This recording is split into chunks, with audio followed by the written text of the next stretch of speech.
حامدا ومصليا أما بعد أعوذ بالله من الشيطان الرجيم بسم الله الرحمن الرحيم إنا عرضنا الأمانة على السماوات والأرض فأبينا أن يحملنها وأشفقن منها وحملها الإنسان. تمام قسم کی تعریف و توصیف اللہ وحدہ لا شریک کے لیے لائق و زیبا ہے، اور درود نازل ہو تمام انبیاء علیہ السلام پر جنہیں اللہ تعالیٰ نے اپنی اپنی قوموں تک ہادی اور رہبر بنا کر بھیجا تھا، خصوصاً ہمارے اور آپ کے آخر نبی جناب محمد رسول اللہ صلی اللہ علیہ وسلم کی ذات گرامی پر. برادران اسلام، جو عنوان دیا گیا ہے وہ ہے امانت. جیسے کہ آپ جانتے ہیں کہ جو ہمارا دین ہے، دین کے اندر تین چیزیں اصل ہیں. ایک ہوتا ہے عقیدہ، اور دوسری چیز ہوتی ہے عبادت، اور تیسری چیز ہوتی ہے اخلاق. ان تین چیزوں کا نام اسلام ہے، ایمان ہے اور احسان ہے. اگر کوئی آدمی صرف اپنا عقیدہ درست کر لے اور عبادت میں کوتاہ ہو تو ایسا انسان بھی نہ اللہ کے سامنے کامیاب ہونے والا ہے، اور نہ ایسا انسان جو اپنے اندر عقیدے کو تو سما لیتا ہے، عبادت بھی کرتا ہے لیکن اخلاق میں برا ہے، تب بھی اس کا عقیدہ، اس کی عبادت اسے اللہ کے پاس کامیابی پہنچانے والی نہیں ہے. اسی لیے دیکھیں کہ اگر آپ سلف صالحین کے آثار کا مطالعہ کریں کہ سلف صالحین نے قرآن و حدیث کو پڑھ کر جو مفہوم اسلام کا سمجھا تھا وہ مفہوم آج ہمارے یہاں نظر نہیں آتا. اگر کسی آدمی کا عقیدہ درست ہے تو یہ عقیدہ ایک انسان کو ہمیشہ جہنم میں رہنے سے بچا سکتا ہے. کہ عقیدے والا انسان ہمیشہ جہنم میں نہیں رہے گا، وہ ایک دن جہنم سے نکالا جائے گا. اگر کسی انسان کی عبادت اچھی ہے، اگر کسی انسان کی عبادت اچھی ہے اور اس کا عقیدہ بھی درست ہے تو ایسا انسان جنت کے قریب ہو سکتا ہے. لیکن ایسا انسان جہنم میں بھی جا سکتا ہے جس کا عقیدہ بھی درست ہو اور عبادت میں بھی اچھا ہو. لیکن مکمل مومن وہ ہوتا ہے جس کا عقیدہ بھی درست ہو، جس کی عبادت بھی مضبوط ہو، اور ان دونوں کے ساتھ اسلامی اخلاق کو بھی وہ انسان اپناتا ہو. تب جا کر وہ انسان جہنم سے بچ سکتا ہے اور جنت میں داخل ہو سکتا ہے. اور آپ اس بات کو سمجھ لیں کہ جنت میں جانا یقیناً یہ اللہ تبارک و تعالیٰ کی ایک بڑی نعمت ہے. لیکن اگر کوئی انسان پہلے جہنم میں جائے اور بعد میں جنت میں چلا جائے تو اللہ تعالیٰ اسے کامیابی نہیں قرار دیتے. یہ کامیابی نہیں ہے. کامیابی یہ ہے کہ انسان جہنم سے بچا لیا جائے اور جنت میں داخل کر دیا جائے.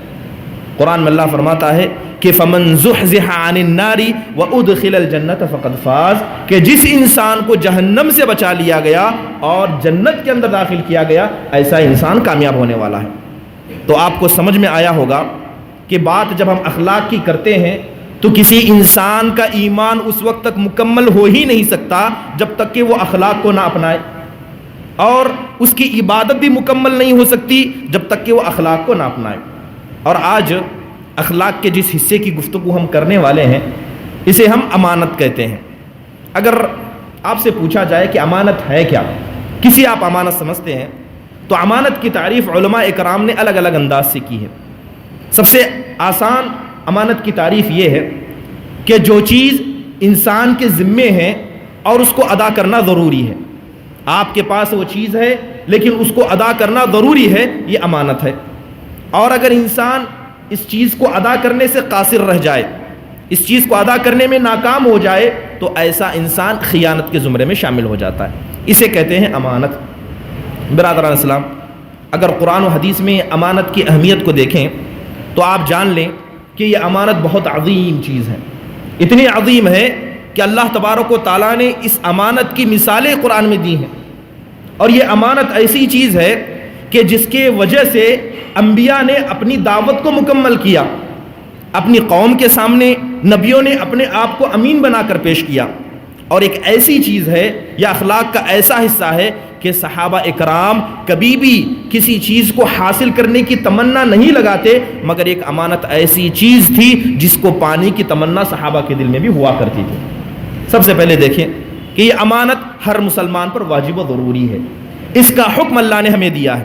قرآن میں اللہ فرماتا ہے کہ ان اللہ یأمرکم ان تؤدوا الامانات الی اہلھا، کہ اللہ تعالیٰ تمہیں حکم دیتا ہے کہ جو امانتیں تمہارے پاس ہیں اس کے اہل تک، یعنی جس کی وہ امانت ہے ان تک ان کو لوٹا دو۔ اور ایک جگہ اللہ تبارک و تعالیٰ نے اسی امانت کو مومنوں کی صفت بتایا کہ مومن کون ہوتے ہیں؟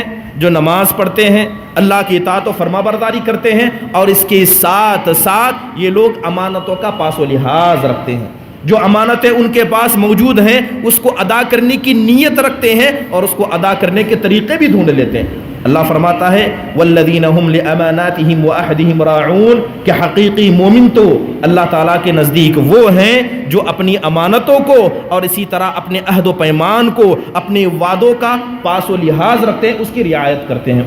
دو باتیں سمجھ میں آئی۔ سب سے پہلی چیز اللہ نے اس کا حکم دیا، اللہ نے مومنوں کی صفت بتائی، اور بس یہ نہیں بلکہ انبیاء علیہ الصلوۃ والسلام جب اپنی قوم کے پاس جاتے تو قوم والے ان کی دعوت کا انکار کر دیتے اور کہتے کہ ایک وقت تھا کہ تم ہمارے ساتھ کھاتے پیتے تھے، ہمارے ساتھ زندگی گزارتے، لیکن اچانک تم نے ہمارے اس دین کی مخالفت کی جس دین کو ہمارے باپ دادا عمل کرتے تھے، جس دین کو ہمارے باپ دادا نے اسی دین میں زندگی گزاری، اچانک آپ نے آ کر اس دین کی مخالفت کیوں کی؟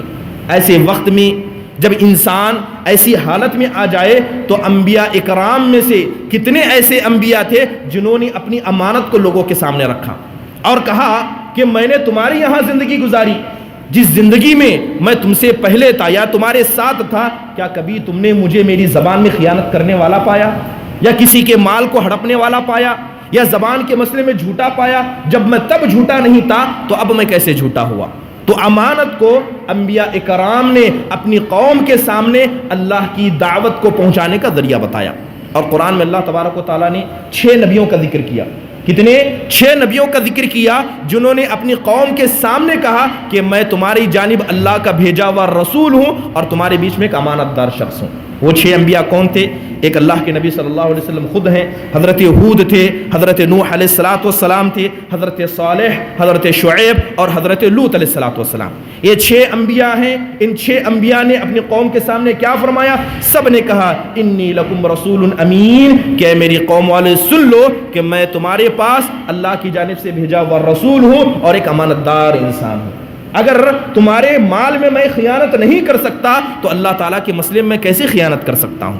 تو انبیاء اکرام جس طرح اللہ نے مومنوں کی صفت امانت داری بتائی، اسی طرح اللہ تعالیٰ نے نبیوں کی صفت بھی امانت بتائی۔ میں نے شروعات میں ایک آیت کریمہ پڑھی، اس میں اللہ تبارک و تعالیٰ نے فرمایا کہ اِنَّا عَرَضْنَا الْأَمَانَةَ عَلَى السَّمَاوَاتِ وَالْأَرْضِ۔ یہ دیکھیں کہ امانت کتنی بڑی چیز ہے، امانت کتنی بڑی اہمیت کی حامل اللہ کے نزدیک ہے۔ اللہ فرماتا ہے کہ ہم نے اس امانت کو آسمان و زمین کے سامنے پیش کیا، ہم نے امانت کو آسمانوں پر پیش کیا، زمینوں پر پیش کیا اور پہاڑوں پر پیش کیا، اور کہا کہ اگر اس کو اٹھا سکتے ہو تو اٹھا لو، کیونکہ اللہ تعالیٰ کا یہ پیش کرنا اختیاری تھا۔ اللہ تعالیٰ نے انہیں حکم نہیں دیا تھا۔ اگر اللہ حکم دیتا تو کیا آسمان کی وقعت یا زمین کی اتنی جرأت کہ اللہ کے فرمان کا انکار کر دے؟ اللہ نے انہیں چوائس دیا اور کہا کہ یہ میری امانت ہے، اگر اٹھا سکتے ہو تو اٹھا لو، تو آسمان نے انکار کر دیا۔ اتنی بڑی مخلوق جو اللہ تعالیٰ کی بنائی ہوئی ہے، اس آسمان نے امانت کو اٹھانے سے انکار کر دیا، زمین نے انکار کر دیا اور پہاڑوں نے انکار کر دیا، اور سب کے سب گھبرا گئے اور ڈر گئے کہ کہیں اللہ تبارک و تعالیٰ کی اس امانت کو ہم لیں، اس کا حق نہ ادا کریں تو اللہ کی ذات بڑا ہی سخت عذاب دینے والی ہے۔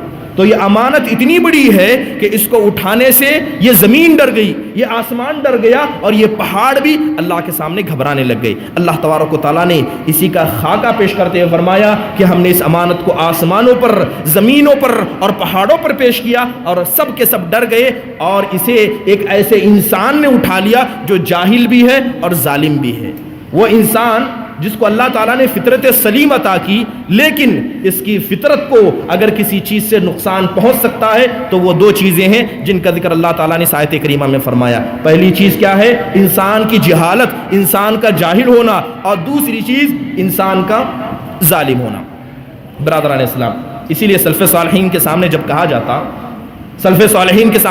جاتا کہ اللہ تبارک و تعالیٰ کی امانت کو انسان سے محفوظ رکھنا چاہیے اور ہر شخص کو اس امانت کی حفاظت کرنا چاہیے، تو سلف صالحین فرمایا کرتے کہ یہ امانت بڑی ذمہ داری ہے۔ یہ امانت کیا ہے؟ یہ بہت بڑی ذمہ داری ہے۔ ایک کمزور ذات کا انسان، ایک ارادے کا کمزور، عبادت کا کمزور، اور ایسا انسان جس کے اندر قلب سلیم نہ ہو، وہ کبھی آدمی امین نہیں ہو سکتا۔ یہ امانت کو اٹھا نہیں سکتا۔ امانت کو اٹھانے کے لیے جگرا چاہیے، امانت کو سینے میں رکھنے کے لیے ایمان چاہیے۔ اگر دل میں ایمان نہ ہو، ظاہری طور پر سفید لباس پہن لیا جائے، کرسی کو پکڑ لیا جائے، تو یاد رکھیں یہ کرسیاں کسی شخص کو امانت نہیں دے سکتی۔ یہ بڑے بڑے عہدے، یہ جبے اور قبے کسی شخص کو امانت دار نہیں بنا سکتے۔ یہ امانت کوئی معمولی چیز نہیں ہے، یہ امانت اتنی بڑی چیز ہے کہ آسمان نے اس کو اٹھانے سے انکار کر دیا، زمین نے انکار کر دیا، اور انسان نے اس کو اٹھانے کا دعویٰ اللہ کے سامنے کر دیا۔ برادران اسلام، اسی یہی وجہ تھی کہ اللہ کے نبی صلی اللہ علیہ وسلم اس امانت کی جانب ابھارا کرتی۔ حضرت انس رضی اللہ عنہ کی روایت آتی ہے، حضرت انس کہتے ہیں کہ کئی مرتبہ نبی صلی اللہ علیہ وسلم کے خطبوں کو ہم نے سنا، نبی صلی اللہ علیہ وسلم کے خطبوں کو ہم نے سنا۔ بہت ہی کم ایسے خطبے تھے جس کے اندر اللہ کے نبی یہ بات نہ فرمایا کرتے۔ گویا تمام خطبوں میں جتنے بھی خطبے اللہ کے نبی نے دیے، ان تمام خطبوں میں اللہ کے نبی ان الفاظ کا استعمال کرتے۔ وہ الفاظ کیا تھے؟ اللہ کے نبی صلی اللہ علیہ وسلم فرماتے، لا ایمان لمن لا امانت لہ، کہ اس آدمی کے پاس ایمان ہی نہیں ہے، اس آدمی کا ایمان مکمل ہی نہیں ہے جس کے پاس امانت نہ ہو، ولا دین لمن لا عہد لہ، اور اس آدمی کے پاس بھی دین کا کوئی حصہ نہیں ہے جس کے پاس اپنے عہد کو، اپنے وعدے کو پورا کرنے کی طاقت اور ارادہ نہ ہو۔ تو نبی صلی اللہ علیہ وسلم کا صحابہ کے سامنے بار بار اسی چیز کا نصیحت کرنا کہ جب آپ خطبے کے لیے کھڑے ہوتے، اللہ کے نبی یہ نصیحت کیا کرتے۔ اللہ کے نبی صلی اللہ علیہ وسلم بتانا چاہتے کہ یہ امانت کتنی طاقتور چیز ہے اور اس امانت کی اہمیت اللہ تعالیٰ کے نزدیک کیا ہے۔ اس لیے دیکھیں کہ امانت ایسی چیز ہے کہ ہر انسان اپنے دل میں امانت کو نہیں رکھ سکتا۔ جیسے میں نے بتایا کہ کمزور دل والا، کمزور ایمان والا اس امانت کو نہیں سنبھال سکتا۔ اسی لیے اللہ کے نبی صلی اللہ علیہ وسلم نے فرمایا کہ جیسے ہی میرا انتقال ہو جائے، قیامت تم سے قریب ہو جائے، برائیاں آنے لگے یا برائیاں پھیلنے لگے، تو سب سے پہلی چیز جو اس امت کے اندر سے اٹھائی جائے گی وہ امانت ہوگی۔ سب سے پہلی چیز جو اس امت کے اندر سے اٹھائی جائے گی وہ امانت ہوگی، اور سب سے آخری چیز جو اس امت سے ختم کی جائے گی وہ نماز ہوگی۔ اللہ کے نبی صلی اللہ علیہ وسلم نے فرمایا، ان اول ما یفقد من الدین الامانہ، کہ یہ جو دین اللہ نے تم کو دیا ہے، یہ جو دین اللہ نے تم کو عطا کیا ہے، ان میں سب سے طاقتور چیز، سب سے مضبوط چیز جس کو سنبھالنے سے دل کانپ جاتے ہیں اور جو سب سے پہلے دلوں سے اٹھائی جائے گی وہ امانت ہوگی، اور سب سے آخری چیز نماز اٹھائی جائے گی۔ اس لیے دیکھیں کہ نبی صلی اللہ علیہ وسلم کے احادیث پر غور کریں۔ ایک صحابی رسول آئے، اللہ کے نبی صلی اللہ علیہ وسلم مجلس میں موجود تھے۔ آپ علیہ الصلوۃ والسلام سے اس صحابی نے کہا، مت الساعہ، اے اللہ کے نبی صلی اللہ علیہ وسلم یہ بتائیے کہ قیامت کب ہے؟ اللہ کے نبی صلی اللہ علیہ وسلم نے منہ پھیر لیا۔ تو صحابہ میں سے بعض صحابہ نے کہنے لگے کہ شاید اللہ کے نبی صلی اللہ علیہ وسلم نے اس آدمی کی بات کو نہیں سنا۔ بعض کہنے لگے نہیں، اللہ کے نبی نے سنا مگر اللہ کے نبی نے اعراض کیا، اللہ کے نبی کو شاید یہ سوال ہی پسند نہیں آیا یا اللہ کے نبی جواب نہیں دینا چاہتے تھے۔ اللہ کے نبی صلی اللہ علیہ وسلم نے صحابہ سے گفتگو کی۔ جب مجلس ختم ہوئی تب اللہ کے نبی صلی اللہ علیہ وسلم نے پوچھا کہ وہ قیامت کے بارے میں سوال کرنے والا کہاں ہے؟ وہ قیامت کے بارے میں سوال کرنے والا کہاں ہے؟ تو مجلس میں وہ آدمی ابھی بیٹھا ہوا تھا، اس نے ہاتھ اٹھا کر کہا، اے اللہ کے نبی میں ہوں۔ اللہ کے نبی صلی اللہ علیہ وسلم نے فرمایا کہ تم قیامت کے بارے میں سوال کرتے ہو کہ سنو، اذا ضیعت الامانۃ فانتظر الساعہ، کہ جب امانت کو تمہارے بیچ سے اٹھا لیا جائے تو تم قیامت کے انتظار کرو۔ تم سمجھ لو کہ قیامت کی وہاں سے شروعات ہو گئی جب تمہارے بیچ سے امانت کو اٹھا لیا جائے۔ تو صحابہ رسول کہنے لگے، اے اللہ کے نبی امانت کو اٹھائے جانے کا مطلب کیا ہے؟ یہ بتائیے کہ امانت کو اٹھائے جانے کا مطلب کیا ہے؟ اللہ کے نبی صلی اللہ علیہ وسلم فرماتے ہیں کہ جب معاملے کو، کسی ذمہ داری کو، اذا اسد الامر الى غیر اہلہ فانتظر الساعہ، اللہ کے نبی فرماتے ہیں کہ امانت کے اٹھائے جانے کا ایک معنی یہ بھی ہے کہ جب غیر لائق، غیر ذمہ دار تمہارے ذمہ دار بنا دیے جائیں، ایسے لوگوں کو تمہارا ذمہ دار بنا دیے جائے جو لائق نہیں ہے اس ذمہ داری کے، تو ایسے وقت میں تم قیامت کا انتظار کرو۔ اور یہ امانت ایسی چیز ہے جو امت میں سب سے پہلے اٹھے جائے گی. بلکہ حضرت حذیفہ رضی اللہ عنہ کی ایک مشہور روایت ہے, اس میں حضرت حذیفہ بن یمان رضی اللہ عنہ فرماتے ہیں کہ حدثنی رسول اللہ صلی اللہ علیہ وسلم حدیثین, کہ اللہ کے نبی صلی اللہ علیہ وسلم نے مجھے 2 حدیثیں بیان کی تھی. اللہ کے نبی نے میرے سامنے 2 حدیثیں بیان کی تھی, ایک کو میں نے اپنے سامنے دیکھ لیا اور دوسرے کے واقع ہونے کا میں انتظار کر رہا ہوں. تو اس کے بعد جب ان سے پوچھا گیا تو بتانے لگے کہ پہلی حدیث جس کو میں نے سامنے ہوتے ہوئے دیکھ لیا وہ امانت کے بارے میں تھی. اللہ کے نبی صلی اللہ علیہ وسلم فرماتے ہیں کہ بے شک اللہ تعالیٰ نے امانت کو دلوں کی گہرائیوں میں اتارا ہے. اللہ نے امانت کو دلوں کی گہرائیوں میں اتارا, لہذا میں نے لوگوں کو دیکھا کہ کیسے وہ لوگ ایمان والے ہو گئے, قرآن پر عمل کرنے والے ہو گئے اور سنت کے متبعین ہو گئے. یہ پہلی حدیث تھی جس میں اللہ کے نبی نے امانت کے نازل کرنے کا حکم دیا. اب اللہ کے نبی صلی اللہ علیہ وسلم کی دوسری حدیث جس کے بارے میں حضرت حذیفہ کہتے ہیں کہ دوسری حدیث اس امانت کے اٹھائے جانے کے بارے میں, دوسری حدیث اس امانت کے اٹھائے جانے کے بارے میں ہے جس کا میں انتظار کر رہا ہوں. اللہ کے نبی صلی اللہ علیہ وسلم نے فرمایا کہ اللہ تبارک و تعالی امانت کو اس طرح اٹھائے گا کہ تم میں کا ایک آدمی سویا ہوگا, رات کا وقت ہو جائے گا, تم میں کا ایک آدمی سو جائے گا, غفلت کی حالت میں ہوگا, نیند کی حالت میں ہوگا, اور اللہ اس کے دل سے ایمان کو اللہ تعالیٰ اس کے دل سے امانت کو اٹھا لے گا بغیر شعور کے. اللہ اس کے دل سے ایمانت کو اٹھا لے گا. جیسے ہی امانت کو اللہ اس کے دل سے اٹھائے گا تو امانت کا تھوڑا حصہ اس کے دل میں باقی رہ جائے گا, ویسے ہی جیسے کہ جلے کا نشان باقی رہ جاتا ہے. اللہ کے نبی نے حدیث کے اندر اثر الوقت کہا, یعنی جس طرح اگر کسی کے جسم میں آگ کا کوئی حصہ لگ جائے تو 10 سال 15 سال ہو جائے وہ آگ کا نشان باقی رہتا ہے. تو اللہ کے نبی صلی اللہ علیہ وسلم فرماتے ہیں کہ جب ایک آدمی سویا ہوگا, غفلت کی حالت میں ہوگا, ایسے وقت امانت کو اٹھا لیا جائے گا اور اتنا ہی نشان اس کے دل میں امانت کا باقی ہوگا جس طرح کے نشان تمہارے جسموں پر جلنے کی وجہ سے ہو جاتا ہے.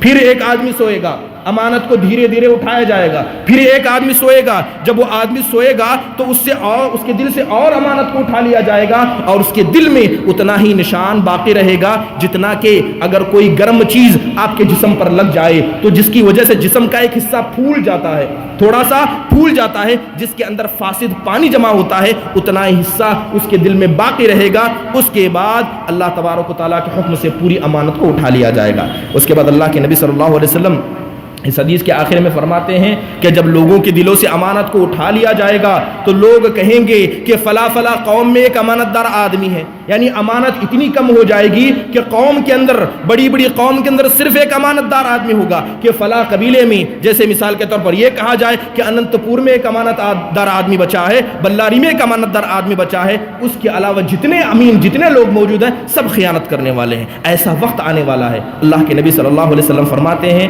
کہ اس وقت لوگوں کا حال یہ ہوگا کہ لوگ دیکھ کر ایک آدمی کو کہیں گے, ایک آدمی ان کے سامنے کھڑا ہوگا, لوگ دیکھ کر کہیں گے کہ ہماری امت کا سب سے عقل مند انسان یہی ہے, ہماری امت کا سب سے عقل مند انسان یہی ہے, طاقت کے اعتبار سے, مال کے اعتبار سے سب سے اچھا یہ ہے. اور لوگ یہ بھی کہیں گے کہ خوبصورتی کے اعتبار سے, لباس پہننے کے اعتبار سے سب سے اچھا انسان یہی ہے. اللہ کے نبی فرماتے ہیں لیکن اس کے دل میں رائی کے دانے کے برابر بھی ایمان نہیں ہوگا.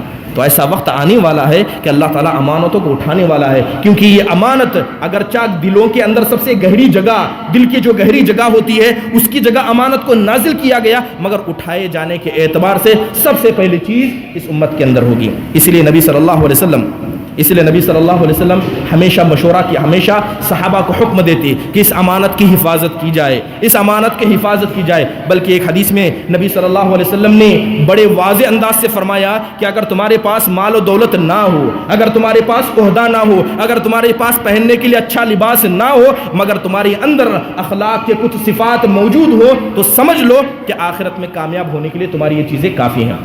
اللہ کے نبی صلی اللہ علیہ وسلم نے فرمایا اربع اذا کن فیک فلا یضرنک. اللہ کے نبی صلی اللہ علیہ وسلم نے حضرت ابن عمر سے کہا تھا, اے ابن عمر 4 چیزیں ایسی ہیں اگر تمہارے اندر یہ 4 چیزیں آ جائیں تو دنیا کی ساری چیزیں بھی فوت ہو جائیں تو یاد رکھنا کہ قیامت کے دن کوئی اور چیز تم کو نقصان نہیں پہنچا سکتی. 4 چیزیں ایسی ہیں. اللہ کے نبی صلی اللہ علیہ وسلم نے فرمایا صدق و حدیث, کہ سب سے پہلے سچی زبان, تمہاری گفتار سچی ہو، یہ بڑی نعمت ہے۔ حفظ و امانہ، امانت کو حفاظت کرنا، امانت کو محفوظ رکھنا، یہ امانت کو ادا کرنا۔ اسی طرح حسن خلیقہ، اچھے اخلاق کا ہونا، وعفت و طعمہ، اور اسی طرح انسان کے کھانے کا پاک ہونا، انسان کا حلال کھانا۔ اللہ کے نبی صلی اللہ علیہ وسلم نے ابن عمر سے کہا کہ اگر یہ 4 چیزیں اللہ تمہیں دے دے، اس کے علاوہ ساری دنیا کی چیزیں تم سے چھین لی جائیں، تو یاد رکھنا تب بھی تم فائدے میں ہو اور آخرت میں فائدے ہونے والے میں سے ہو۔ تو اللہ کے نبی صلی اللہ علیہ وسلم نے یہاں امانت کا ذکر کرتے فرمایا کہ امانت ایک ایسی چیز ہے کہ دنیا میں اس کے مد مقابل کی کوئی بھی ایسی چیز نہیں ہے جس کے حساب سے قیامت کے دن انسان کو اللہ کے یہاں بدلہ دیا جائے گا۔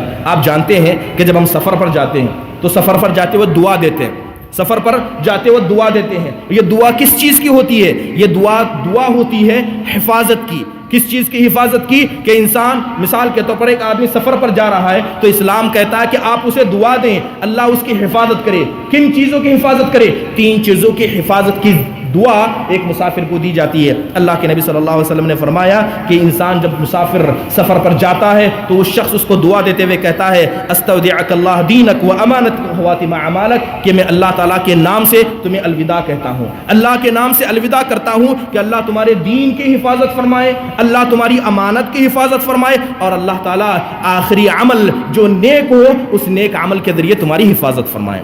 تو انسان سفر میں جاتا ہے تو کتنی چیزوں کی دعا کرتا ہے اپنے سامنے والے کے لیے؟ 3 چیزوں کی، کہ انسان کا دین محفوظ رہے، سفر میں جانے کی وجہ سے اس کا دین ضائع نہ ہو جائے یا اسے موت بھی آئے تو دین کی حالت پر آئے، اور امانت بھی اس کی محفوظ ہو، اور اسی طرح اس کا آخری عمل بھی محفوظ ہو۔ بلکہ اگر آپ امانت کے بارے میں دیکھیں یا امانت کی اہمیت کو دیکھیں تو سمجھ لیں کہ یہ نبی صلی اللہ علیہ وسلم کی سب سے آخری وصیتوں میں سے تھی۔ آپ علیہ الصلوۃ والسلام نے جو بہت ساری آخری وصیتیں کی ان میں سے ایک وصیت امانت کے بارے میں تھی۔ اللہ کے نبی صلی اللہ علیہ وسلم فرمایا کرتے تھے من كانت عنده امانۃ فليؤديها من ائتمن عليها، کہ اگر تم میں سے کسی شخص کے پاس کوئی امانت کی چیز باقی رہی ہے تو جس کی وہ چیز ہے وہ اس کو ادا کر دے۔ یہ نبی صلی اللہ علیہ وسلم کی آخری وصیتوں میں سے تھا۔ بلکہ اللہ کے نبی پناہ مانگتے تھے، اللہ کے نبی پناہ مانگتے، خیانت سے اللہ کے نبی پناہ مانگا کرتے۔ اللہ کے نبی نے کہا، اللہ کے نبی صلی اللہ علیہ وسلم فرمایا کرتے اللہم انی اعوذ بک من الخیانہ فانہا بئس البطانہ، اللہ تعالیٰ سے دعا کرتے ہوئے اللہ کے نبی کہتے ہیں کہ اے میرے پروردگار میں خیانت سے تیری پناہ مانگتا ہوں کیونکہ یہ دنیا کی سب سے بری چیز ہے۔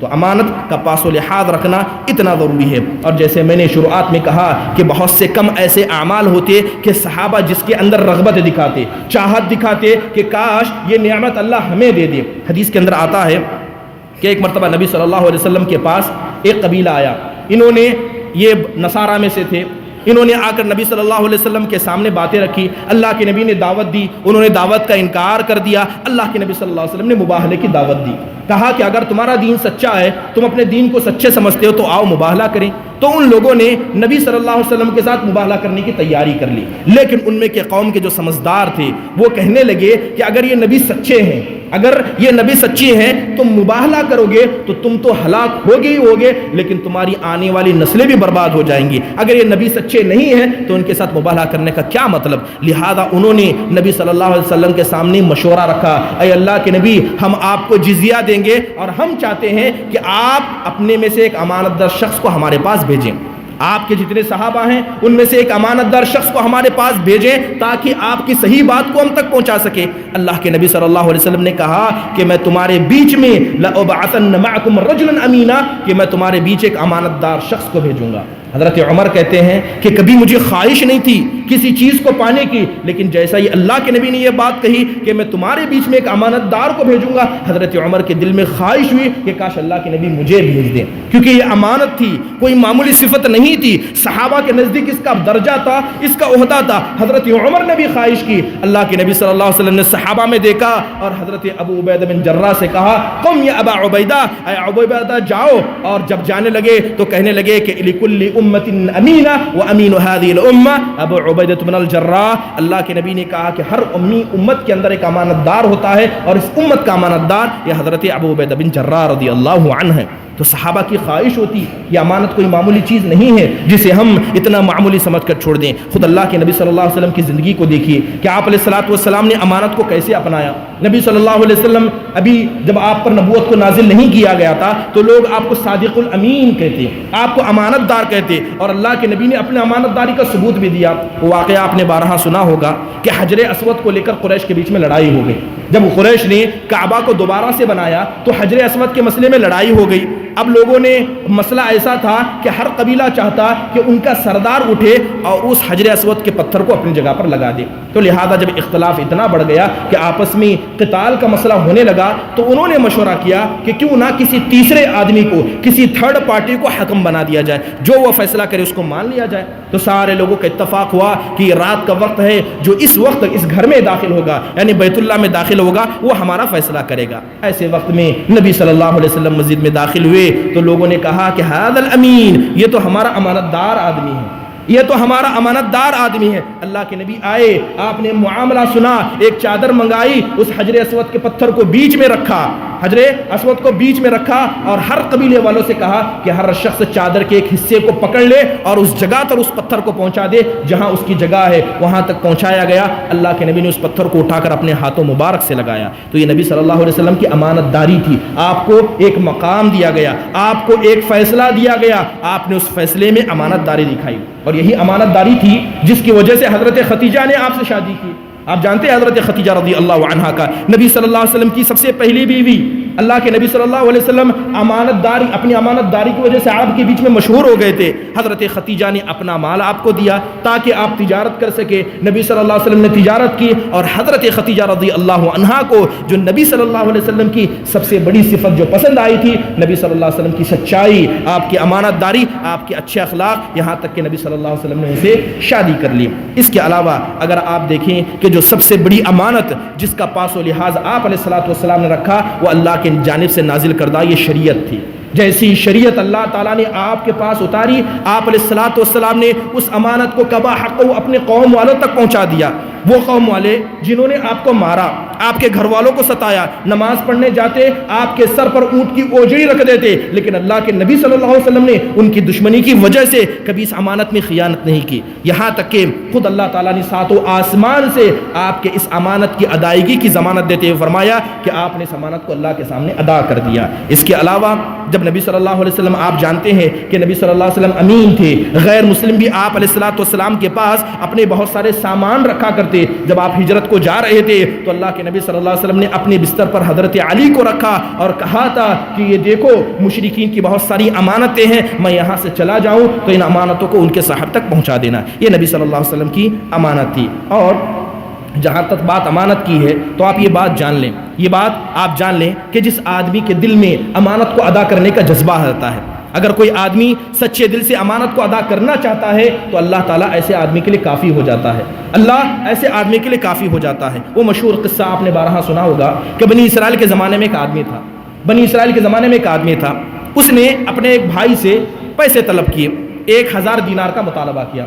دوسرے بھائی نے 1000 دینار دے دیے اور کہا کہ بتاؤ اب تمہاری کفالت کون کرے گا؟ تو اس نے کہا کہ اللہ تعالیٰ میرا کفیل ہے. اس نے مان لیا. کہا اب اس معاملے کا گواہ کون بنے گا؟ تو اس نے کہا کہ اللہ اس معاملے کا گواہ ہے. لہذا دونوں کے بیچ میں ایگریمنٹ ہو گئی اور ایک وقت متعین ہوا کہ فلاں وقت میں تم یہ 1000 دینار واپس کر دینا. اب وہ آدمی اس مال کو لے کر چلا گیا, اپنی حاجت کو پورا کر لیا. سمندر کے دوسرے طرف وہ آدمی رہتا تھا اور جس سے قرض لیا وہ دوسرے طرف رہتا تھا. جب وہ بنی اسرائیل کا آدمی اپنے قرض کو ادا کرنے کے لیے مال لے کر نکلا وقت مقررہ پر, تو کیا دیکھتا ہے کہ سمندر کے کنارے کوئی کشتی نہیں تھی. تو لہذا اب اسے گھبراہٹ شروع ہو گئی. یہ کہنے لگا, اللہ کے سامنے ہاتھ اٹھا کر کہنے لگا, اے میرے پروردگار, تو جانتا ہے کہ میں نے تیرے بندوں میں سے ایک بندے کے ساتھ ایک معاملہ کیا تھا. اس بندے نے مجھ سے ایک ضامن, ایک کفیل مانگا. اے میرے پروردگار, میں نے تجھے کفیل بنایا تھا. اے اللہ, اس نے مجھ سے گواہ مانگا. اے اللہ, میں نے تجھے گواہ بنایا تھا. اے میرے پروردگار, یہ مال ہے, یہ ادا کرنے کا ارادہ ہے, لیکن میرے پاس کوئی راستہ نہیں ہے. اللہ سے دعا کی, ایک چھوٹی سی لکڑی لی, اس لکڑی کو بیچ سے توڑ کر وہ پیسے اس کے اندر ڈال دیے, اور پیسے کے ساتھ ایک چٹھی ڈال دی، اس چیز کو جو توڑا تھا اس کو صحیح کر دیا اور اللہ تعالیٰ کے نام پر اس چیز کو سمندر میں پھینک دیا. کہا اے اللہ تو میرا گواہ ہے، تو ہی میرا کفیل ہے اور یہ امانت میں نے ادا کر دی. اب اس آدمی کا ارادہ بڑا نیک تھا، اللہ تعالیٰ کے اس سچے فیصلے کی وجہ سے، اللہ تعالیٰ کے ساتھ سچی امانت داری کی وجہ سے اب وہ دوسرا آدمی جو سمندر کے دوسرے جانب کھڑا تھا وہ انتظار میں ہے کہ کب میرا پاس پیسہ آئے. تو دیکھتا ہے کہ نہ کوئی کشتی ہے، نہ کشتی میں آنے والا کوئی ہے، لہذا وہ مایوس ہو گیا. لیکن اپنے گھر کو جانے کے لیے کچھ لکڑیوں کی ضرورت تھی، تو سمندر میں بہتی ہوئی ایک بڑی لکڑی کو دیکھا اور اس کو اٹھا کر اپنے گھر لے گیا. توڑا تو اس کے اندر اس پیسے کو پایا اور اس چٹھی کو پایا جو اس آدمی نے لکھی تھی جس آدمی سے اس کو امانت لینی تھی. لہذا چند وقت گزرنے کے بعد دوبارہ وہ آدمی آیا، آ کر اس سے معذرت طلب کی. تو اس نے کہا کہ اللہ تعالیٰ نے تمہاری جانب سے تمہاری امانت کو ادا کر دیا، تمہاری جانب سے تمہارے امانت کو ادا کر دیا. بہت سارے لوگ سمجھتے ہیں کہ امانت کو ادا کرنے کے لیے بڑا کلیجہ چاہیے، ہمارے پاس مال و دولت چلی جائے. اگر آپ کا ایمان صحیح ہو، آپ کا ایمان مضبوط ہو تو یاد رکھیں کہ اگر آپ اللہ پر بھروسہ کریں وَمَن يَتَوَكَّلْ عَلَى اللَّهِ فَهُوَ حَسْبُهُ، کہ آپ اللہ پر بھروسہ کرو. جو بھی معاملہ آپ کے سامنے ہو، آپ کے قرض کی ادائیگی کا مسئلہ ہو، امانت کی ادائیگی کا مسئلہ ہو، نمازوں کو ادا کرنے کا مسئلہ ہو، آپ اللہ پر بھروسہ کریں. جو آدمی اللہ پر بھروسہ کرتا ہے یاد رکھیں رب کعبہ کی قسم اللہ اس آدمی کے لیے کافی ہو جاتا ہے.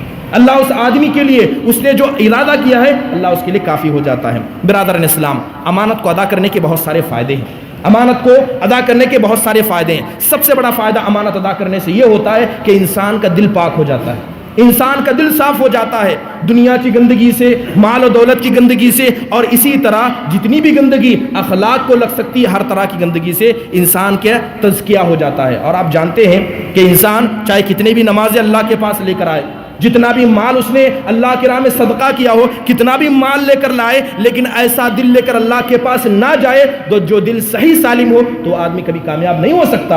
اللہ فرماتا ہے یوم لا ينفع مال ولا بنون الا من اتى الله قلب سلیم، کہ اگر کوئی آدمی چاہے کتنا ہی مال لے کر اللہ کے پاس آئے، اپنے آل اولاد کو لے کر آئے، اگر اس کے پاس قلب سلیم نہ ہو تو ایسا آدمی کیا ہے اللہ کے پاس کامیاب نہیں ہو سکتا. جو برادران اسلام، سب سے پہلا فائدہ انسان کو امانت ادا کرنے سے یہ ہوتا ہے کہ اس کا دل پاک ہو جاتا ہے، صاف ہو جاتا ہے. صحیح بخاری کا قصہ ہے، آپ نے قصہ بارہا سنا ہوگا کہ ایک آدمی نے اپنے ایک بھائی کو اپنی زمین بیچ دی. ایک آدمی نے اپنے بھائی کو زمین بیچ دی، تو لہذا زمین خریدنے والے نے زمین خریدی. جب اس زمین کے اندر وہ آدمی ہل جوتنے کے لیے گیا تو اس نے دوران حل میں یہ دیکھا کہ ایک سونے کا گڑھا اس میں سے نکل گیا. لہذا اب یہ آدمی جس نے زمین خریدی تھی تو لہذا اسے یہ بات کا احساس ہوا، کیونکہ وہ بھی امانت دار آدمی تھا. وہ آدمی یہ سمجھنے لگا کہ میں نے فلاں آدمی سے تو اب زمین خریدی ہے، پتہ نہیں یہ گڑھا کتنے سالوں سے یہاں پڑا ہوگا، ہو سکتا ہے اس کے باپ دادوں میں سے کسی نے اس کے لیے یہاں گاڑا ہوگا. وہ گڑھا سونے کا لیا اور سیدھا اس آدمی کے پاس گیا جس سے اس نے زمین خریدی تھی. لہذا جا کر دیا کہ کہا یہ تمہاری امانت ہے، تم لے لو.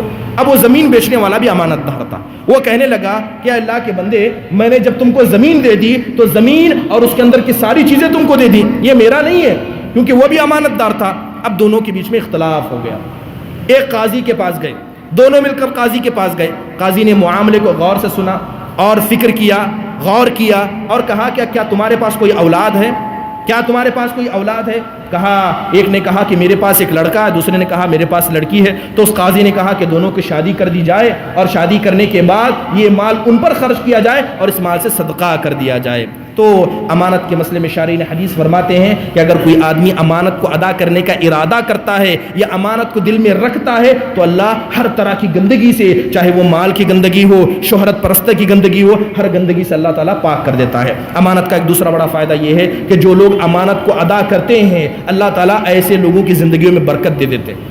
اللہ ایسے لوگوں کی زندگیوں میں، ایسی نسلوں میں اللہ برکت دے دیتے ہیں جو امانت کو ادا کرنے کا شیوا رکھتے ہیں یا امانت کو ہمیشہ ادا کرتے ہیں. اگر آپ قرآن میں قصے پڑھیں تو اللہ تبارک و تعالیٰ نے بہت سارے نبیوں کے قصے بیان کیے. ایک قصہ حضرت یوسف علیہ السلام کا.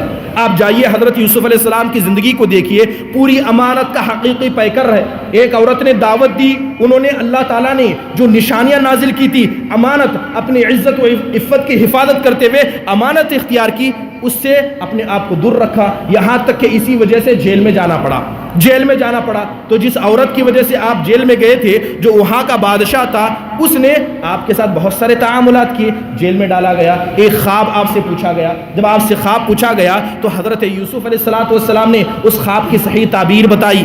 اس میں کوئی خیانت نہیں کی، لہذا جب صحیح تعبیر انہوں نے بتائی تو یہاں تک وقت ایسا آیا کہ اللہ تبارک و تعالیٰ نے اسی امانت کی برکت کو، شارحین حدیث کہتے ہیں کہ حضرت یوسف علیہ السلام کو جو اتنا بڑا عہدہ ملا، اتنی بڑی سرداری ملی، اس کے بہت سارے اسباب تھے، لیکن ایک بڑا سبب ان کی امانت داری بھی تھی۔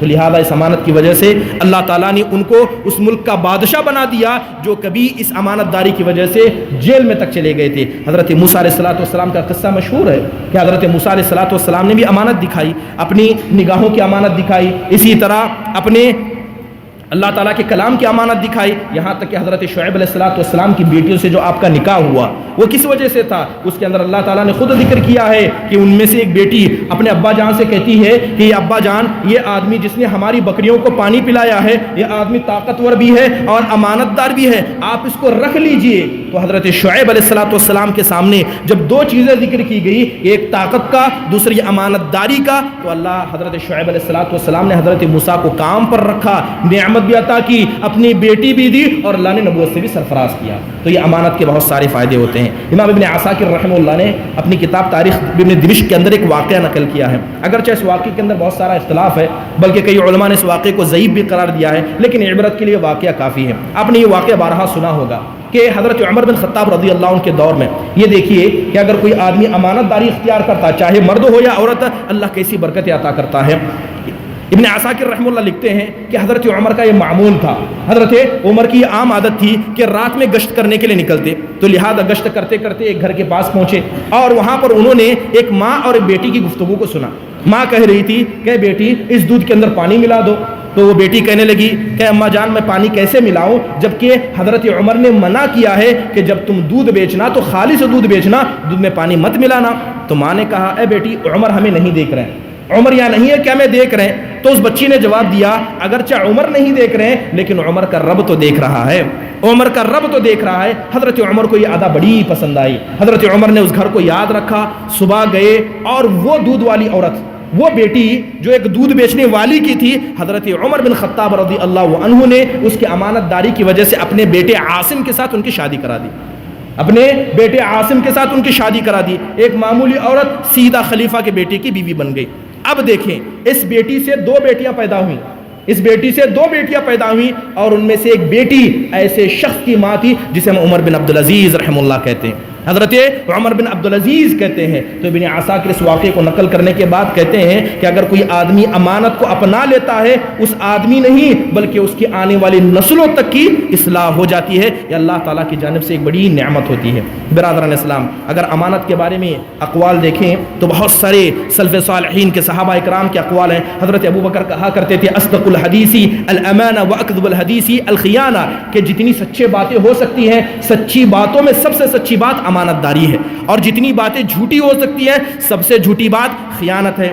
اسی طرح عیون الاخبار کے اندر ابن ابی نجح سے حضرت عمر بن خطاب رضی اللہ عنہ کے بارے میں آتا ہے کہ حضرت عمر بن خطاب رضی اللہ عنہ کے سامنے جب قیصر اور کسریٰ کے کنگن لائے گئے، عمر بن خطاب کے سامنے قیصر اور کسریٰ کے کنگن لائے گئے تو حضرت عمر نے ایک لکڑی لی اور ان کنگنوں کے بیچ میں ان قیصر و کسریٰ کے سردار کے تاج کو پلٹ رہے تھے اور کہہ رہے تھے کہ خدا کی قسم یقیناً تم امانت دار ہو، تب جا کر اتنی قیمتی چیزیں تم نے ہمارے سامنے لا کر رکھی۔ تو قوم والوں نے کہا کہ عمر تم اللہ کے امین ہو، ہم امانت دار ہیں، تو اس کی بڑی وجہ یہ ہے کہ آپ اللہ کے امین ہیں، اللہ کی امانت داری کو آپ ادا کرتے ہیں، اسی لیے آپ کی قوم والے بھی امانت دار ہیں۔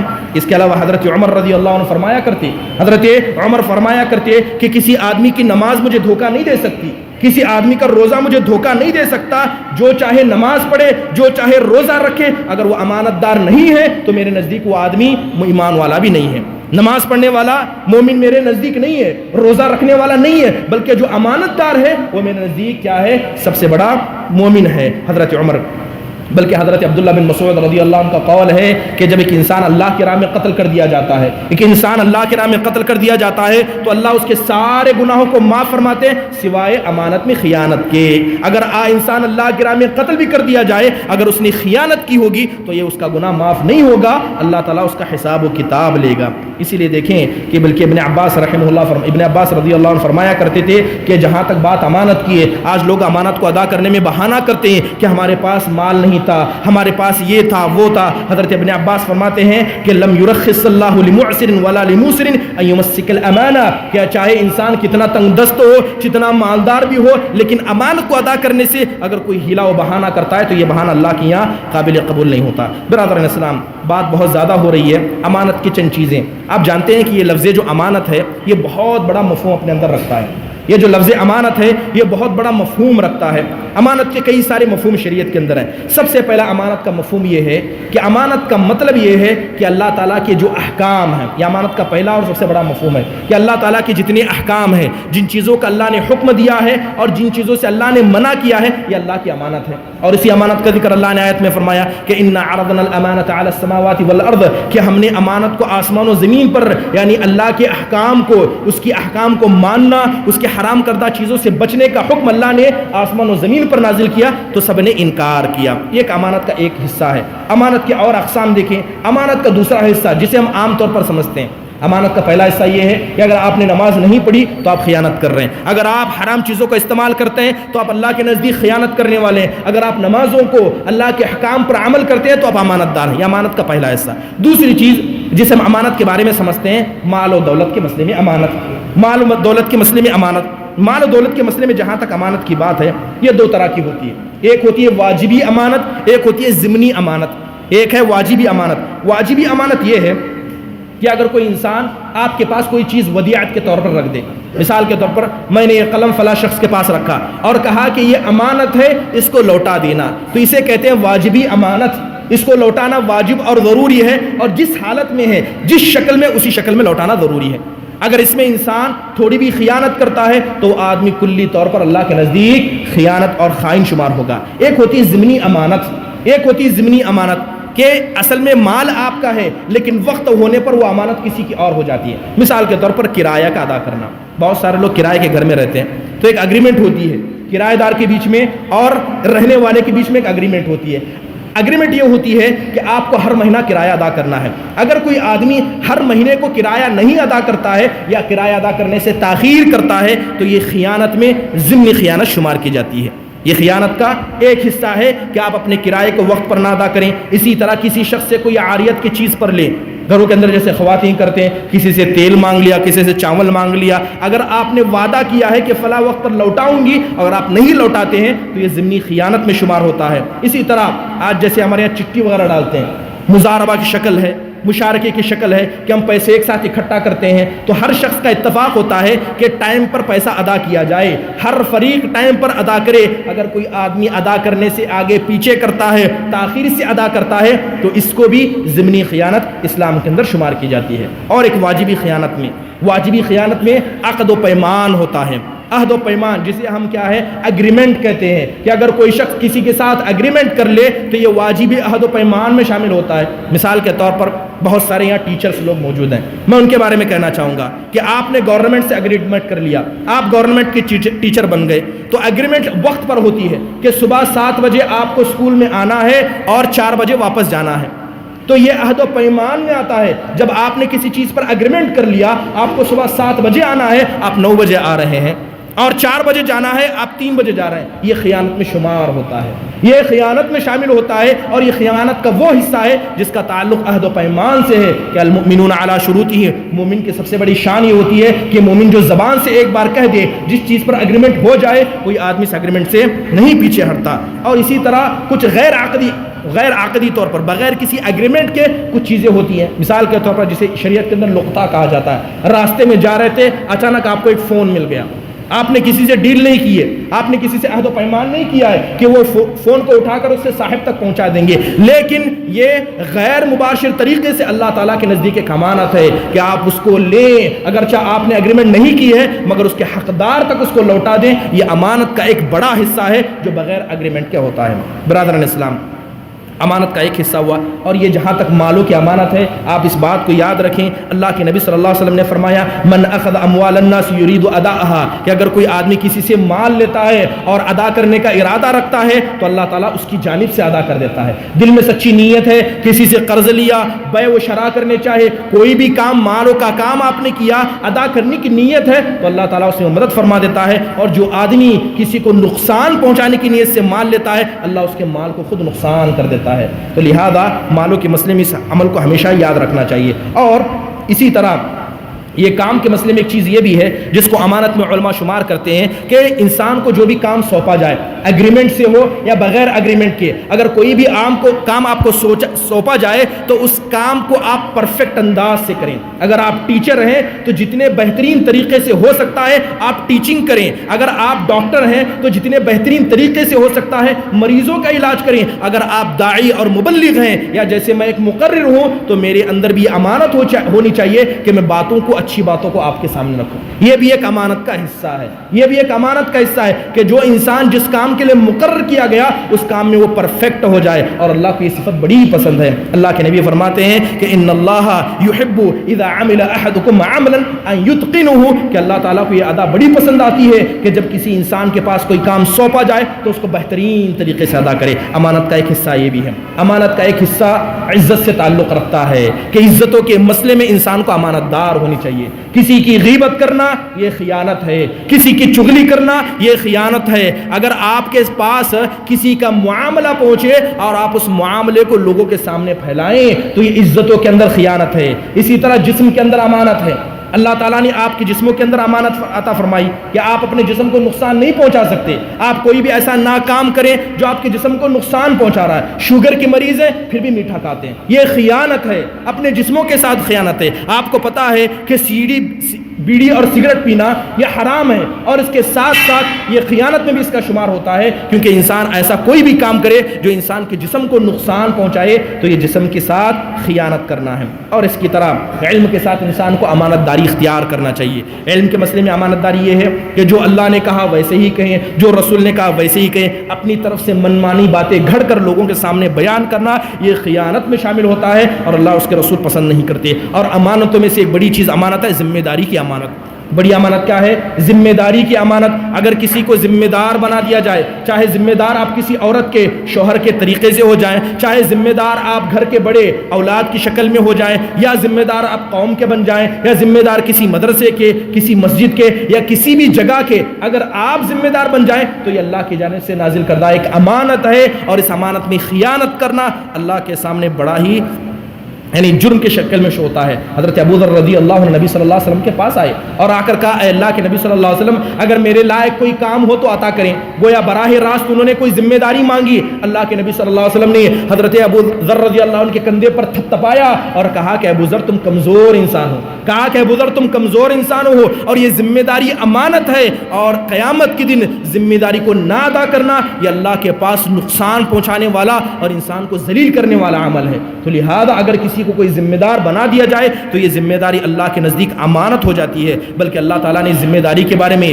اس ذمہ داری کی امانت کے بارے میں فرمایا کہ من استرعاہ اللہ رعیۃ، کہ اللہ تعالیٰ جب کسی کو ذمہ دار بنا دیتا ہے، قوم کا سردار بنا دیتا ہے، فلم یحط بنصیحۃ، اور وہ آدمی اپنی ذمہ داری کو صحیح طور پر ادا نہیں کرتا ہے، جیسے ادا کرنا چاہیے ویسے ادا نہیں کر سکتا ہے، الا لم یجد رائحۃ الجنہ، تو ایسا آدمی جنت کی خوشبو تک بھی نہیں پا سکتا۔ اگر امانتوں میں اور ذمہ داری کی امانت میں کسی نے خیانت کی تو ایسا آدمی کبھی بھی جنت کی خوشبو تک نہیں پا سکتا۔ اب یہ ذمہ داری کی امانت کیا ہے؟ سب سے پہلے ذمہ داری کو کما حقہ ادا کرنا چاہیے، اور اس کو ذمہ داری دینی چاہیے جو ذمہ داری کے لائق ہے، جو ذمہ داری کا لائق ہے۔ اسی طرح اگر آپ کے پاس بطور ذمہ دار کچھ مال آ جائے اس مال کی حفاظت کریں، اور اسی طرح اپنی قوم والوں کے دین کی حفاظت کریں۔ ہم ذمہ داری کا مطلب یہ سمجھتے ہیں کہ ذمہ داری کا مطلب یہ ہے کہ ایک کرسی ہے، اس کے ارد گرد چیزیں وہی ہیں، بلکہ سلف صالحین میں دیکھیں کہ حضرت عمر بن خطاب رضی اللہ عنہ کے بارے میں آتا ہے کہ ذمہ داری کتنی بڑی چیز ہے، ذمہ داری کو سمجھنے کی ضرورت ہے۔ حضرت عمر بن خطاب رضی اللہ عنہ ایک مرتبہ مجلس میں بیٹھے ہوئے تھے، اچانک اٹھ کر کھڑے ہو گئے مجلس میں بیٹھے ہوئے تھے، اچانک اٹھ کر کھڑے ہو گئے، اور جب ان سے پوچھا گیا کہ آپ ایسے کیوں کھڑے ہو گئے تو انہوں نے کہا کہ ان دونوں شخصوں کو میں نے بات کرتے ہوئے سنا جو آپس میں کہہ رہے تھے کہ ملک شام کے اندر ایسا ہوتا ہے کہ بسا اوقات بعض اونٹ جو مسلمانوں کے ہیں یعنی صدقے کے اونٹ ہیں ان میں سے کچھ اونٹ بھاگ جاتے ہیں، کچھ اونٹ بھاگ جاتے ہیں۔ حضرت عمر کہتے ہیں کہ جیسے ہی میں نے اس بات کو سنا میرے اندر اللہ کا خوف پیدا ہوا، اور اللہ تعالیٰ اگر قیامت کے دن مجھ سے پوچھ لے، اللہ پوچھ لے کہ عمر تم مدینہ کے اندر تھے، ملک شام کے اندر جو مال مسلمانوں کا تھا جس میں ایک اونٹ مسلمانوں کا تھا وہ اونٹ بھاگ گیا تو تم نے عمر کیا کیا، تو اس وقت دن اللہ کے سامنے میں کیا جواب دوں گا، اس ذمہ داری کو میں کیسے ادا کروں گا۔ حضرت عمر نے بات سنی، بوکھلا کر اٹھ گئے۔ یہ ذمہ داری ہوتی ہے، اور یہ ذمہ داری بہت بڑی امانت ہوتی ہے۔ لہذا نبی صلی اللہ علیہ وسلم کبھی بھی ذمہ داری ایسے اشخاص کو نہیں دیا کرتے جو کمزور ہوا کرتے، چاہے سوچ کے اعتبار سے کمزور ہو، جسمانی اعتبار سے کمزور ہو۔ تو یہ ذمہ داری امانت کی ایک شکلوں میں سے ایک شکل ہے۔ امانت کی شکلوں میں سے ایک اہم شکل گواہی کی ہے کہ جب آپ کو گواہی دینے کے لیے بلایا جائے یا کسی کے مسئلے میں آپ خود گواہی دیں تو جیسے ہے ویسے ہی دیں۔ اگر آپ نے گواہی کے اندر آگے پیچھے کر دیا تو آپ نے خیانت کیا۔ اسی طرح فیصلہ کرنے میں جب قوم کے بڑوں کو فیصلہ کرنے کے بلایا جاتا ہے یا کسی چیز کا ایگریمنٹ کرنے لکھنے کے لیے بلایا جاتا ہے، اس میں بھی ذمہ داری ہوتی ہے اور اس میں بھی امانت ہوتی ہے۔ اس لیے اللہ کے نبی صلی اللہ علیہ وسلم نے ان امانتوں کے بارے میں فرمایا۔ ایک امانت کا ایک حصہ جسے ہم راز پوشی کہتے ہیں، لوگوں کے راز کو چھپانا۔ میں چاہوں گا کہ یہ بات آپ سب غور سے سنیں۔ میں نے رائے گروپ کے اندر خصوصی طور پر یہ ماحول سنا، چینی گوئیاں کا ماحول، کہ فلاں نے ایسا کیا، فلاں کی بیٹی نے ایسا کیا، فلاں کے بیٹے نے ایسا کیا۔ یہ زبانیں، یہ لوگوں کے راز لوگوں کے کان پر بہت زیادہ گھومتی ہیں۔ واقعہ صبح کا ہے اور دوپہر ہونے سے پہلے آدھے گاؤں کو ساری یہ باتیں پتہ چل جاتی ہیں، چاہے اس میں مرد ہو چاہے اس میں عورتیں ہوں۔ یاد رکھیں امانت کو چھپانے میں سے ایک بڑا حصہ یہ ہے کہ آپ رازوں کو چھپائیں۔ اگر کسی کا راز پتہ چلے، کسی کی بیٹی نے، کسی کے بھائی نے یا کسی نے ایسا کام کیا، تو ایمان کے اندر سے سب سے واجبی حق یہ بنتا ہے کہ اس راز کو آپ اپنے دل میں دفن کر دیں، دوسروں تک نہ پھیلائیں۔ یہ خیانت ہے، اور اس خیانت کے بارے میں اللہ قیامت کے دن پوچھنے والا ہے۔ اللہ کے نبی صلی اللہ علیہ وسلم نے فرمایا ان من اعظم الامانۃ عند اللہ یوم القیامہ، اللہ کے نزدیک بڑی بڑی امانتوں میں سب سے بڑی امانت یہ ہے کہ ایک مرد ایک عورت کے پاس جاتا ہے، شوہر بیوی کے پاس جاتا ہے، بیوی شوہر کے پاس آتی ہے، اور رات میں ان کے ساتھ جو بھی ہو وہ صبح اٹھ کر لوگوں کے سامنے بیان کرتے ہیں۔ راز کی بات تھی، نہیں بتانا تھا۔ اللہ کے نبی صلی اللہ علیہ وسلم فرماتے ہیں کہ ایسے لوگ اللہ کے سامنے ذلیل و رسوا کر کے اٹھائے جائیں گے۔ دوسری حدیث میں اللہ کے نبی نے فرمایا اذا حدث الرجل، میں بات مجلس کی کہہ رہا ہوں کہ مجلس سے امانتیں ہوتی ہیں۔ اگر آپ کے سامنے کوئی بات پہنچ جائے تو آپ کے لیے بالکل جائز نہیں ہے کہ کسی تھرڈ پرسن کو بات جا کر سنائیں۔ اللہ کے نبی فرماتے ہیں اذا حدث الرجل بالحديث ثم التفت فهي امانہ، کہ جب دو انسان آپس میں بات کرتے ہیں اور دونوں جب منہ پھیر کر جانے لگتے ہیں تو مجلس امانت بن جاتی ہے، وہاں کی باتیں امانت بن جاتی ہیں۔ باتوں کو دوسرے کے سامنے پھیلانا یہ رازوں کو پھیلانے والی خیانت ہے۔ اللہ تعالیٰ سے توبہ کریں اور ایسی خیانت سے خود بھی بچیں۔ اور اگر کوئی آدمی آپ کے سامنے کسی کی گھر کی بات، کسی کی بات کہتا ہے جس کا سننا آپ کے لیے درست نہیں ہے، یہ راز کی بات ہے، تو آپ ایسے مسئلے میں بچیں، کیونکہ اللہ تعالیٰ کو یہ چیز بالکل پسند نہیں ہے۔ اس کے علاوہ امانت کی بہت ساری چیزیں ہیں۔ اگر کسی کو مشورہ دیں تو امانت کے ساتھ مشورہ دیں، مشورہ دینے میں خیانت نہ کریں، ایسا مشورہ نہ دیں جو آپ کا دل چاہتا ہے، بلکہ ایسا مشورہ دیں جو سامنے والے کے لیے بہتر ہو۔ حواس میں سے یعنی آنکھ کی امانت ہوتی ہے، کان کی امانت ہوتی ہے، انسان کی جسم کی امانت ہوتی ہے۔ اگر ان ساری چیزوں کا ذکر کیا جائے تو بات بہت زیادہ لمبی ہو جائے گی، لیکن یہ امانت اللہ تعالیٰ کے نزدیک عظیم صفت ہے۔ ہر شخص کو اس صفت کو اپنے اندر سمانے کی ضرورت ہے، اور اللہ تعالیٰ سے دعا کریں کہ اللہ تعالیٰ ہمارے اندر امانت کو لازم قرار دے، اللہ امانت کے ذریعے ہماری حفاظت فرمائے، اسی طرح اللہ تعالیٰ ہمارے اعمال کی حفاظت فرمائے۔ آمین۔ وآخر دعوانا ان الحمد للہ رب العالمین۔ السلام علیکم ورحمۃ اللہ۔